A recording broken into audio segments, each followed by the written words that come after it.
Breathing training. These exaggerated breathing exercises are to train our breathing muscles.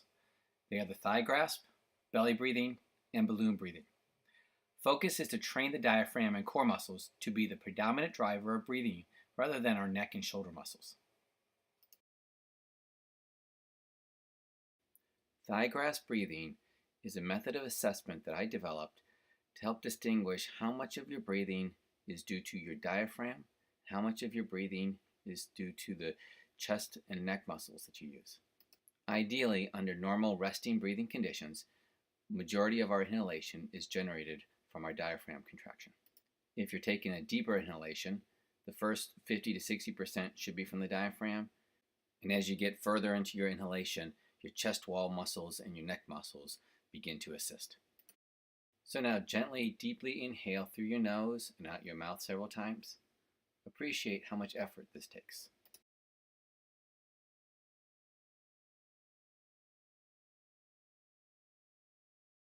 Now, loosen up your hands, loosen up your shoulders, and gently grasp your thighs with your fingers, both sides. Loosen up your shoulders, tighten them up, relax them. You want to be gently but firmly grasping your thighs, but keeping your shoulders relaxed. Now that your shoulders are relaxed and your thighs are gently grasped by your hand, gently inhale through the nose and exhale out of the mouth several times. Ideally, whether you're grasping your thighs or your hands are loose, when you're taking a deep inhalation, you're using predominantly your diaphragm muscles and then only secondary your chest wall muscles and neck muscles. If the effort was the same whether you're thigh grasping or you're not thigh grasping, this would indicate that you're doing primarily diaphragm breathing with secondary chest wall and neck muscles, and this is good and healthy and normal.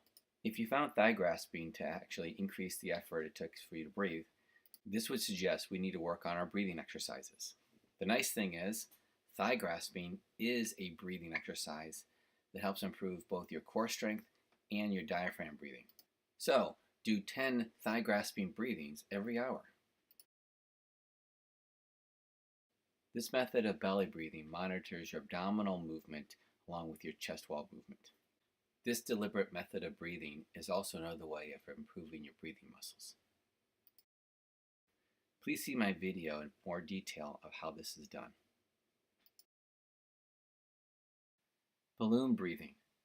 A balloon can be used to help train the lower abdominals and diaphragm to breathe properly. First, be comfortable with monitoring belly breathing in the like manner shown. Now, take a balloon. You may need to stretch it out, and it will be helpful to use a lot of effort to blow it up the first time, to put a little stretch into the balloon. Now that the balloon is stretched, put it in your mouth, put one hand on your belly, one hand on your chest, and do belly breathing while trying to blow up the balloon. Yes, this can be challenging, but is a very good exercise to practice building up the strength and endurance of proper breathing mechanics. Please be sure to let the air that blows out of the balloon, let it escape out of your mouth. Don't let it have to go down your throat and into your lungs. Don't hyperventilate. Do 1 or 2 balloon breathings. Take it out of your mouth. Catch your breath. How long does it take for you to do 10 balloon breathings in a row?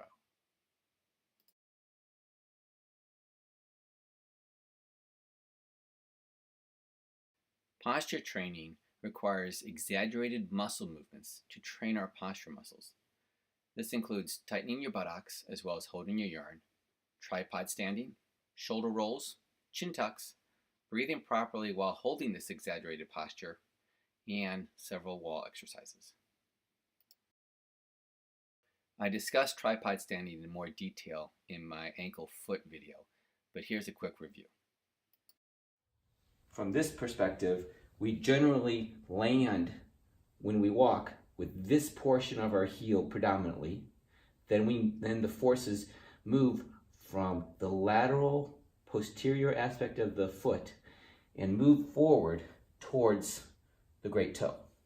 So that's the general movement of healthy walking. Land in this region, and then the forces move towards the great toe. Several key points to notice on the foot. There's a tripod that has been observed in foot mechanics. You have your heel, the base of the fifth toe, and the base of the great toe. This tripod here, here, and here makes up of a nice triangle that provides dynamic support for when we walk, as well as when we stand. One way of assessing your tripod stance is to hold the toes up like this. This helps create an arch in your foot here, and to balance on your foot and trying to get your weight evenly distributed on the great toe, fifth toe, and heel. Take some time to assess that, but that's a simple way of assessing and testing your ability to have tripod stance. These are the posture training exercises in the proper order. Start with each of them individually and then learn to put them all together.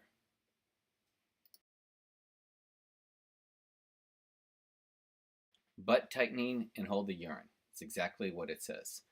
Try to squeeze your butt and then try to squeeze the deep pelvic floor muscles, the same ones you would use to stop your urine from flowing. These two actions help to put your hip into neutral position. Next is tripod standing, where you're balancing on the 3 points of each foot.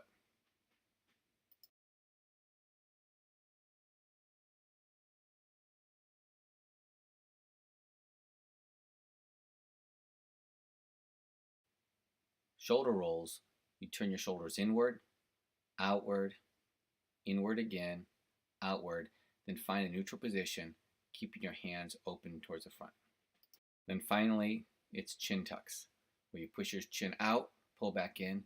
It's as if you're making a double chin. And now from the side. Here you tighten your buttocks and hold your urine. Next, tripod standing. And again, you can start to make these additive. You can start with the buttocks tightening, then the tripod standing, and then you add the shoulder rolls.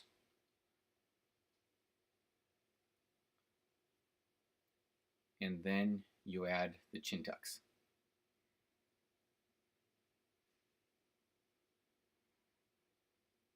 And this creates an exaggerated posture for which then you start to breathe, doing belly breathing, as we've shown in the previous videos, which now challenges your posture muscles to be able to hold itself during normal breathing. So again, the order is butt tightening, hold your urine, tripod standing, shoulder roll in, keep your hands pointed forward, chin tucks, make a second chin. Now, breathe properly while holding this posture. This means breathing predominantly from your belly. This is not necessarily an easy position to hold or to breathe from because we are exaggerating all of our movements. But this is a complex combination exercise because we're exercising both our posture muscles and our breathing muscles.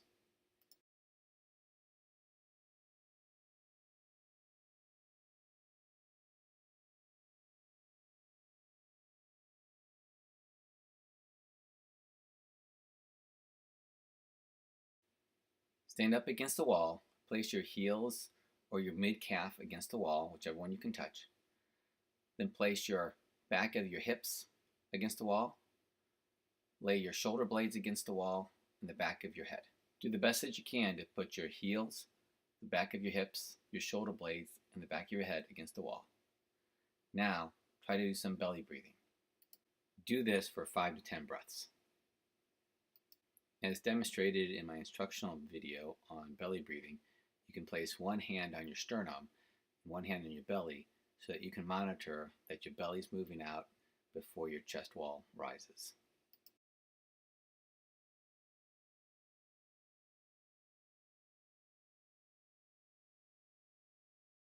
Now, holding this position, take your hands and your arms against the wall and raise them up without letting them lift off the wall. Go as high as you can until your wrists and your arms leave the wall, then come back down. Then go back up again and keep trying to stretch out these muscles. If your posture is a little bit off, this may be difficult for you to do, That's the reason why it's a good exercise. Keep working at this. Try this 10 or 15 times at a go, keeping your heels and your hips and your shoulder blades and your head against the wall. Then you're raising your hands and arms as they stay along the wall as high as you can. Over time, you might find yourself being able to raise your arms higher and higher as your tissues loosen up.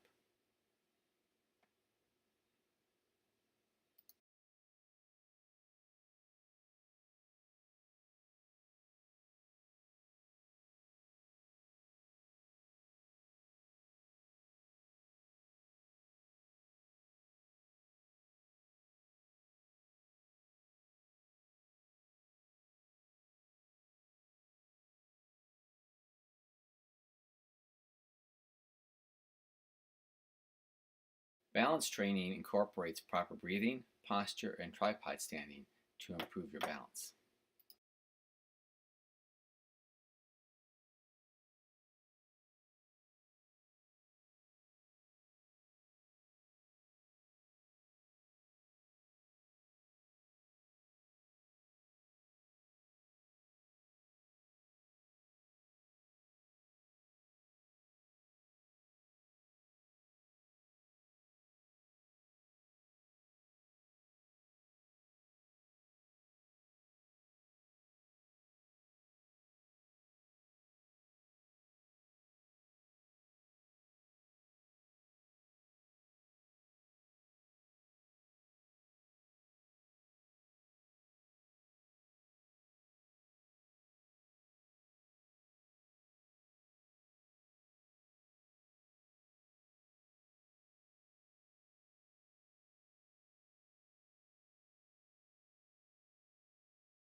Now place your right foot forward and do large arm swings.